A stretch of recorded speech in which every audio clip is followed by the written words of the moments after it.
ಎಲ್ರಿಗೂ ನಮಸ್ಕಾರ. ನ್ಯೂಸ್ 18 ಕನ್ನಡದ ಡಿಜಿಟಲ್ ಕಾಂಟೆಂಟ್ಗೆ ಸ್ವಾಗತ. ನಾನು ಸುನಿಲ್ ಗೌಡ.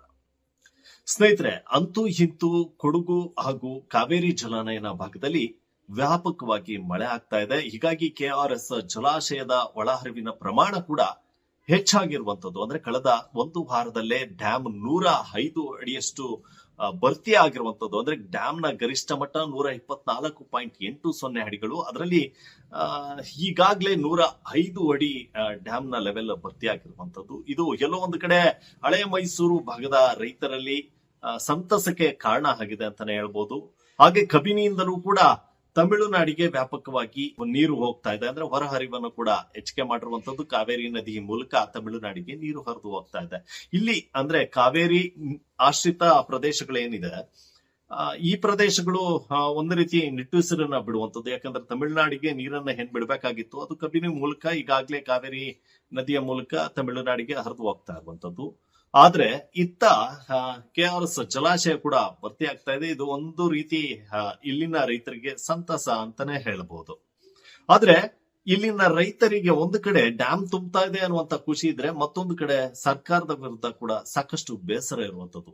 ಯಾಕೆ ಇಲ್ಲಿನ ರೈತರಿಗೆ ಸರ್ಕಾರದ ವಿರುದ್ಧ ಬೇಸರ ಅಂತ ಹೇಳ್ತೀನಿ. ಅದಕ್ಕಿಂತ ಮುಂಚೆ ನೀವಿನ್ನೂ ಕೂಡ ನಮ್ಮ ಫೇಸ್ಬುಕ್, ಯೂಟ್ಯೂಬ್ ಹಾಗೂ ಇನ್ಸ್ಟಾಗ್ರಾಮ್ ಅನ್ನ ಫಾಲೋ ಮಾಡ್ತಾ ಇಲ್ಲ ಅಂದ್ರೆ ಮಾಡಿ ಅಂತ ಹೇಳ್ತಾ, ಹೌದು ಸ್ನೇಹಿತರೆ, ಹಳೆ ಮೈಸೂರು ಭಾಗದ ರೈತರಿಗೆ ಸರ್ಕಾರದ ವಿರುದ್ಧ ಸಾಕಷ್ಟು ಬೇಸರ ಇದೆ. ಯಾಕಂತಂದ್ರೆ ಡ್ಯಾಮ್ ನ ಲೆವೆಲ್ ಅಂದ್ರೆ ಸುಮಾರು 81 ಅಡಿಗೆ ಕುಸಿದಂತ ಸಂದರ್ಭದಲ್ಲಿ ಸರ್ಕಾರ ಕುಡಿಯುವ ನೀರಿಗೆ ಕೆಆರ್ಎಸ್ ನೀರನ್ನ ಇಟ್ಕೊಳ್ಬೇಕು ಅನ್ನುವಂತ ಉದ್ದೇಶದಿಂದ ಸರ್ಕಾರ ಮುಂಗಾರು ಬಿತ್ತನೆಯನ್ನ ಮಾಡಬೇಡಿ ಅಂತ ಇಲ್ಲಿನ ರೈತರಿಗೆ ಸೂಚನೆಯನ್ನ ಕೊಟ್ಟಿತ್ತು.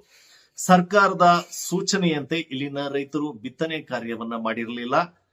ಹೀಗಾಗಿ ರೈತರು ಈ ಒಂದು ಮುಂಗಾರು ಏನು ಇದೆ, ಈ ಮುಂಗಾರು ಸಂದರ್ಭದಲ್ಲಿ ಮಾಡಬೇಕಾದಂತ ಬಿತ್ತನೆಯನ್ನ ಸ್ಟಾಪ್ ಮಾಡಿತ್ತು. ಹೀಗಾಗಿ ರೈತರು ಯಾವುದೇ ಬೆಳೆಗಳನ್ನ ಬೆಳೆದಿರಲಿಲ್ಲ. ಆದ್ರೆ ಸದ್ಯದ ಪರಿಸ್ಥಿತಿ ನೋಡೋದೇ ಆದ್ರೆ ವ್ಯಾಪಕವಾಗಿ ಮಳೆ ಆಗ್ತಾ ಇದೆ. ಕಾವೇರಿ ಕೊಳ್ಳಗಳೆಲ್ಲ ಕೂಡ ಭರ್ತಿ ಆಗ್ತಾ ಇರುವಂತದ್ದು. ಜೊತೆಗೆ ಡ್ಯಾಮ್ ಕೂಡ ಸಾಕಷ್ಟು ಭರ್ತಿ ಆಗ್ತಾ ಇದೆ.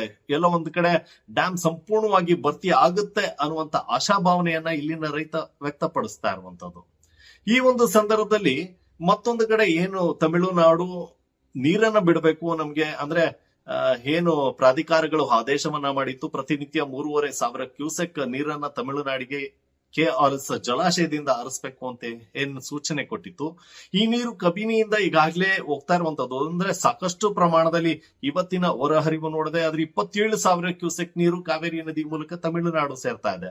ಅಲ್ಲಿನ ರೈತರು ಬೆಳೆಯನ್ನ ಬೆಳಿಬಹುದು. ಆದ್ರೆ ಇಲ್ಲಿ ಸರ್ಕಾರ ಏನ್ ಸೂಚನೆ ಕೊಟ್ಟಿತ್ತು, ಬಿತ್ತನೆಯನ್ನ ಮಾಡಬೇಡಿ, ಬೆಳೆಯನ್ನ ಬೆಳಿಬೇಡಿ ಅಂತ, ಇದನ್ನ ಅಂದ್ರೆ ಸರ್ಕಾರದ ಮಾತನ್ನ ಕೇಳಿ ಬಿತ್ತನೆಯನ್ನ ಮಾಡದೆ ಇದ್ದಂತ ರೈತರು ಈಗ ಕಂಗಾಲಾಗ್ತಾ ಇದ್ದಾರೆ. ಅಂದ್ರೆ ಈಗ ಹೇಗಿದ್ರು ಡ್ಯಾಮ್ ಭರ್ತಿ ಆಗಿದೆ. ಅಂದ್ರೆ ಭರ್ತಿ ಅಂದ್ರೆ 105 ಅಡಿ ತಲುಪಿದೆ.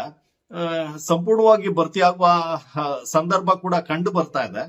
ಹೀಗಾಗಿ ನಾವು ಬಿತ್ತನೆ ಕಾರ್ಯವನ್ನ ಮಾಡ್ಲಿಕ್ಕೆ ಈಗ ಸರ್ಕಾರ ನಮ್ಮ ನೆರವಿಗೆ ಬರಬೇಕು, ಸೂಚನೆಯನ್ನ ಕೊಡಬೇಕು. ಅಂದ್ರೆ ರೈತರು ಬಿತ್ತನೆ ಕಾರ್ಯವನ್ನ ಆರಂಭಿಸಿ ಅನ್ನುವಂತ ಒಂದು ಸೂಚನೆಯನ್ನ ಕೊಡಬೇಕು.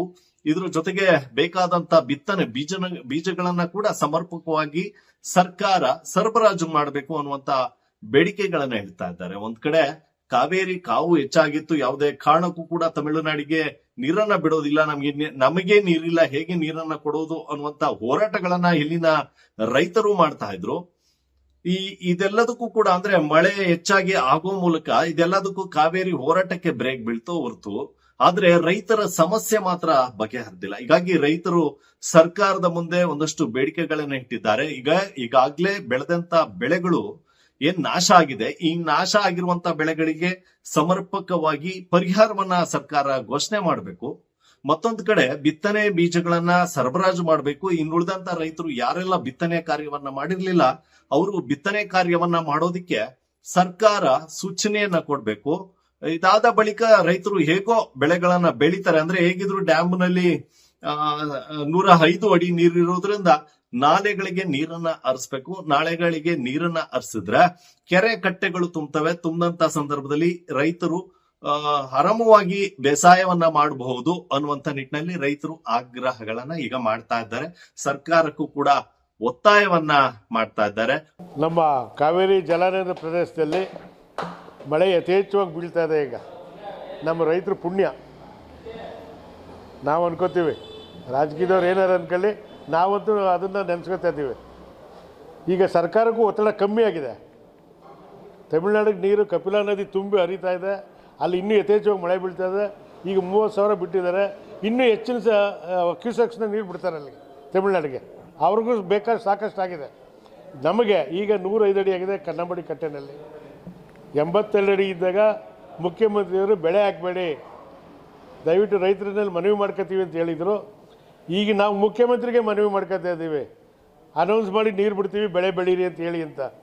ಅವರೇ ಹೇಳಬೇಕಿತ್ತು, ಇದನ್ನು ರೈತರ ಕೈಲಿ ಹೇಳಿಸ್ಕೊಬಾರ್ದಿತ್ತು. ಅವರೇ ಹೇಳಬೇಕಿತ್ತು. ಈಗ ನಮಗೆ ನಾವೇ ಹೇಳ್ತಾ ಇದ್ದೀವಿ, ಅವ್ರು ಅನೌನ್ಸ್ ಮಾಡಬೇಕು ತಕ್ಷಣ, ಇವತ್ತೇ ಅನೌನ್ಸ್ ಮಾಡಬೇಕು.